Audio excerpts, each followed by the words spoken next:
La dernière fois, on avait vu un petit peu l'interface de Sony Vegas Pro 15, donc on avait détaillé un petit peu les fenêtres.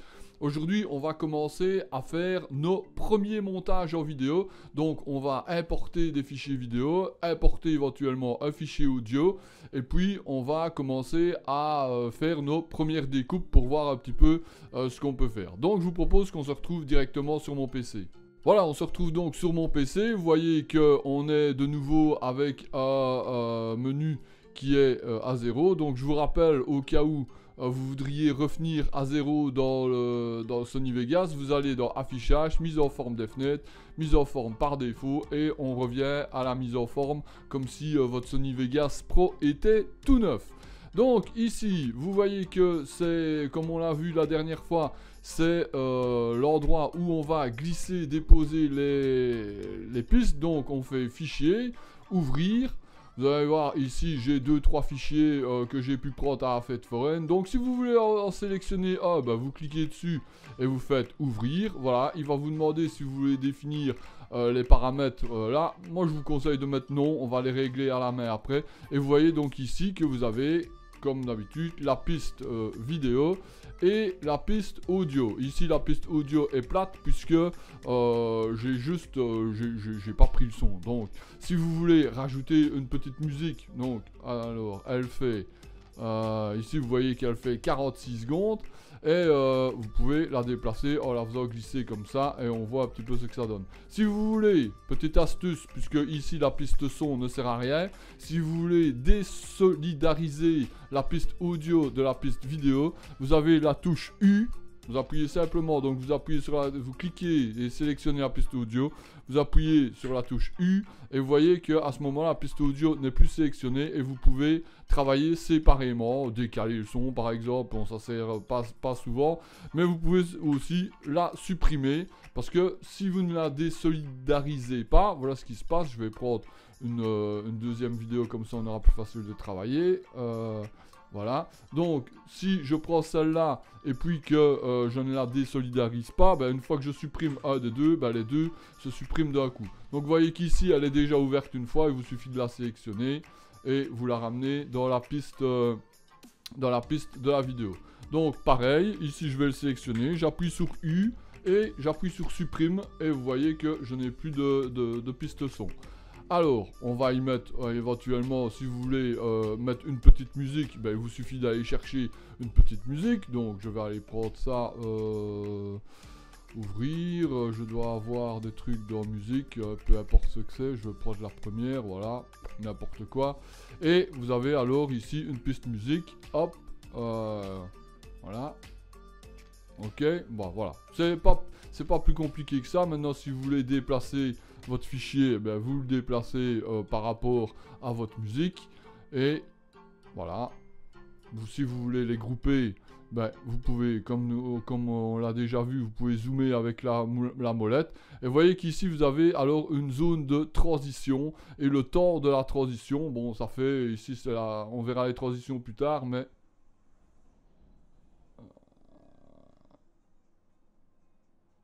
Voilà, c'est un peu comme un fondu enchaîné. Je vais mettre la musique beaucoup plus bas parce que sinon vous n'entendrez pas ce que je vais dire et je pourrais même à la limite supprimer la musique, mais bon. Donc, généralement, la première chose qu'on fait lorsqu'on crée une vidéo, c'est sélectionner les morceaux qu'on va mettre dans la vidéo. Bon, ici, je vais prendre... imaginons que ce morceau-ci n'est pas bon. On va d'abord parler du temps, par rapport au temps. Si vous voulez partir à 0, vous mettez la vidéo forcément complètement à gauche. Et là, ben, vous partez à 0. Et ici, vous avez la barre temporelle qui vous dit combien de temps dure votre vidéo. Donc ici, vous voyez qu'elle fait, comme on l'a vu, 46 secondes. Mais si vous voulez qu'elle fasse, par exemple, 15 secondes, eh bien, vous voyez que ici, en zoomant et dézoomant, vous avez 14, 16. Ici, forcément, elle fait 15. Mais si vous dézoomez encore, vous voyez qu'ici, vous avez 15. Donc, c'est 10, 11, 12, 13, 14, 15. Et vous voyez qu'ici, vous avez seconde par seconde, 13, 14, 15. Imaginons qu'on veut qu'elle fasse 15 secondes. Vous le mettez là. Et pour couper la vidéo, il vous suffit d'appuyer sur la touche S. Vous voyez que là, alors, la vidéo c'est scindé en deux parties. Mais si vous la mettez, si vous ne bougez pas, forcément à l'œil nu, là, on va... Vous voyez que ça ne se voit pas, c'est passé d'une à l'autre sans que ça ne se voie. Mais des fois, pour faire encore une fois des transitions ou des effets qu'on verra plus tard, on peut passer par un petit écart, par une image noire. Il vous suffit d'écarter un petit peu la piste. Et hop, voilà, et ça fait un genre de transition. On pourrait faire par exemple un effet de flash, hein, si on voulait chaque fois passer par un petit morceau noir. Je vais vous montrer ça vraiment très vite fait. Donc on va couper des morceaux, allez, on va prendre ça, donc 16, ok, et non, je vais prendre, donc ça c'est 15, 16, on va couper des petits morceaux. Voilà, comme ça, hop. Et c'est juste pour vous donner, voilà, hop. Et si on voulait faire des petits cuts pour avoir des genres de flash, ben, vous récupérez, donc je vais relancer, hop, hop, hop. Et voilà, vous voyez que vous pouvez les faire plus longs, plus courts, ben forcément, si vous en mettez plusieurs, mais qui sont très courts, hein, voilà. C'est juste l'idée, hein.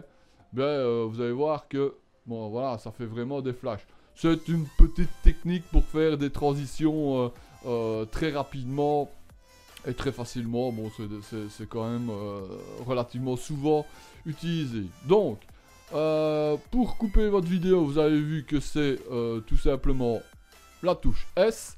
Maintenant, vous avez ici ce qu'on appelle le panoramique de recadrage et d'événements. Ça vous permet de faire pas mal de choses. Notamment, ça vous permet de rogner, ça vous permet de faire des zooms, ça vous permet de créer des masques et de ne montrer par exemple qu'une partie de la vidéo. On va prendre un bête exemple. Je vais prendre sur celle-ci. Donc, vous voyez qu'ici, l'image... Très important, chose que j'ai toujours dit qu'il fallait faire. Avant de faire quoi que ce soit dans votre fichier, vous le sélectionnez, on clique droit, propriété, on enlève conserver les proportions et on désactive le rééchantillonnage. Là, je vais faire dans ce fichier-là aussi, comme ça, on va travailler que sur ces deux-là. Voilà, donc ici, ça c'est fait. Bon, la musique, je vais la mettre de côté. Donc ici, vous voyez que vous pouvez ouvrir la fenêtre et vous avez alors tout un tas de menus. Le plus simple, c'est que vous avez ici une barre temporelle qui vous permet de faire un effet sur une durée donnée. Donc ici, si vous mettez par exemple l'image, on va dire ainsi, je vais la mettre à l'écran, voilà. Donc, si vous mettez l'image ainsi et que vous n'avez pas défini de temps, ben forcément, l'image va être tout le temps comme ça.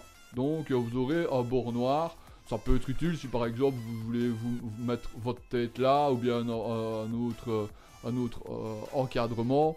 Ben voilà, vous pouvez le faire comme ça. Maintenant, vous pouvez bien entendu donner un moment de temps. Donc, pour revenir à 0, vous mettez ici, clic droit, restaurer, et ça vous rend l'image comme elle était au départ. Donc, imaginons que vous voulez juste faire un genre de petit zoom et des zooms sur une partie, on va dire sur la roue qui est là.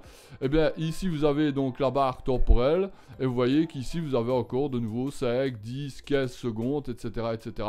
Donc, on va dire que nous, on veut un zoom très, très lent. Et puis, on va dire sur 10 secondes, ok? Donc, on va mettre 5 secondes ici. Et puis, on va zoomer un petit peu sur la roue, ok, pour dire d'avoir un petit peu la roue. Donc vous voyez qu'avec le poids qu'il y a ici, on peut le mettre sur le poids qu'il y a là pour dire de rester plus ou moins au centre. Bien entendu, vous pouvez zoomer encore une fois avec la molette pour essayer d'être le plus précis possible. Voilà, là on est pile au centre. Et puis imaginons que on veut que ça revienne normal à 10 secondes, et bien comme je vous l'ai dit, clic droit, restaurer, et ça va recréer un point. Et lorsque vous allez faire défiler la vidéo, ben vous voyez qu'il y a un léger zoom en avant, et puis le zoom va repartir en arrière. Voilà, ça donne un petit effet. Et puis après, une fois que les 2 points sont passés, ça rend un effet tout à fait normal. Pareil, donc ici, vous pouvez bien entendu rajouter autant de points que vous voulez avec les effets que vous voulez. Bon, je vais exagérer, je vais en mettre un ici, ok? Et je vais dire que à ce moment-là, je veux que l'image, ben, elle fasse un demi-tour. Donc, je fais une rotation, comme ça. Voilà. Et puis après, je vais la laisser et elle va être tout le temps à l'envers. Donc, vous allez voir que ici, eh ben, elle va faire le zoom puisque je lui ai dit de faire le zoom. Et puis qu'elle va commencer à tourner tout simplement. Vous voyez. Et puis après, ben, comme je ne lui ai pas dit de revenir dans le bon sens, eh ben, elle va rester tout le temps comme ça. Maintenant, bien entendu, vous vous dites, allez, ah ben c'est un peu bête, ça va trop lentement. Eh bien, c'est pas compliqué, vous prenez le point, vous le déplacez, ok. Imaginez que vous voulez que ça fasse carrément un truc très rapide, vous remettez un point là, on remet restaurer, et là alors elle revient dans son sens, et on va repartir, je vais repartir du milieu. Donc ça zoome, ça va dézoomer, et puis après ben, ça va suivre les mouvements. Vous voyez que là ça va plus vite, et puis ça revient dans son sens. Bien entendu vous pouvez faire continuer le mouvement dans le sens horaire, hein, puisque ici ça fait un ping-pong, donc ça va d'un côté et puis ça revient. Mais vous pouvez vraiment faire tous les effets que vous voulez. Donc ça c'est l'effet panoramique de recadrage et d'événements. Vous avez ici un autre menu pour la position, les angles, les interpolations d'images clés. C'est pour c'est plus pour les transitions. Et vous voyez que vous pouvez carrément mettre les zooms avec des chiffres précis. Vous avez un curseur ici qui vous permet de zoomer et dézoomer. Voilà, ou alors vous avez la possibilité de le faire avec les clics. Mais bon, pour moi, le plus facile reste quand même la souris. Voilà, ici, vous avez les masques. Et là, les masques, je pense qu'on en parlera dans une autre vidéo parce qu'il y a énormément de possibilités. Mais juste pour vous dire que le masque sert en fait juste à sélectionner une partie. Donc, si vous avez, voilà, vous faites un masque. Et vous voyez que vous ne voyez plus que la partie, ça donne beaucoup de possibilités. Si par exemple vous voulez faire un flou sur un visage, ou bien un flou sur une partie, ou bien montrer quelque chose, montrer une image dans l'image. Enfin bref, il y a énormément de possibilités. Mais vous voyez qu'ici, comme mon curseur était ici, le point s'est mis ici. Et là, il faut faire attention parce que à ce moment-là, si vous reprenez ici la barre au début, vous voyez que l'effet suit en même temps le... Voilà, hop, donc le masque s'est mis tout de suite. Mais vous voyez que le zoom se fait également avec le masque. Donc, il y a moyen de faire beaucoup de choses. Vous allez voir que ça va tourner. Le masque tourne en même temps puisque l'image tourne en même temps. Et voilà, il y a moyen de faire des trucs très très sympas puisque vous pouvez bien entendu utiliser plusieurs fois la même piste audio. Donc là, ben, c'est un peu comme tout, vous aviez le clic droit pour faire copier-coller. Mais si vous voulez, évidemment, si je reprends, je saute un petit peu, mais si je reprends une deuxième fois cette partie-là, évidemment, je vais avoir tout. Donc ça ne m'intéresse pas. Tandis que, oui... oui, pour tout. Zut. J'ai fait une petite erreur. J'aurais pas dû mettre oui pour tout. Voilà. Donc, je vous le disais, si je prends cette partie-là, ben forcément, je vais avoir tout. Tandis que si je veux uniquement garder cette partie-là avec les effets, bien entendu, il me suffit de clic droit, je fais copier, je mets là, je fais CTRL-V ou bien je fais coller, comme vous voulez. Et je vais bouger celui-là. Voilà, et vous voyez que là, j'ai mon deuxième fichier avec exactement les mêmes effets que sur le premier. Donc, vous avez dans le panoramique de cadrage et d'événements, c'est vraiment le truc qu'on utilise très souvent. pour réaliser les effets. Donc ça sert à déterminer les images clés, à passer de l'image clé première à l'image clé suivante. Donc une fois que vous avez votre curseur là, vous voyez que vous pouvez sauter d'un point à point, ou bien aller sélectionner directement la dernière image clé. Les images clés, c'est les images que vous avez modifiées. Voilà, les amis, pour ne pas faire des vidéos trop longues, je crois que je vais en rester là sur le panoramique de recadrage et d'événements. La prochaine fois, on verra également les masques. On parlera aussi des effets, puisque vous avez les chaînes de modules externes qui vous permettent de mettre plein d'effets dans vos vidéos. Donc comme je vous l'avais montré, vous avez ici un panneau qui est effet vidéo. Bon, ici je vous l'avais déjà dit, il y a quelques plugins, mais déjà dans les effets d'origine Sony Vegas, où est-ce qu'ils sont, blablabla, déjà dans les effets d'origine Sony Vegas, voilà, hop, Vegas, où est-ce qu'ils sont, les voilà, il y en a déjà pas mal, et il y a déjà possibilité de faire pas mal de choses.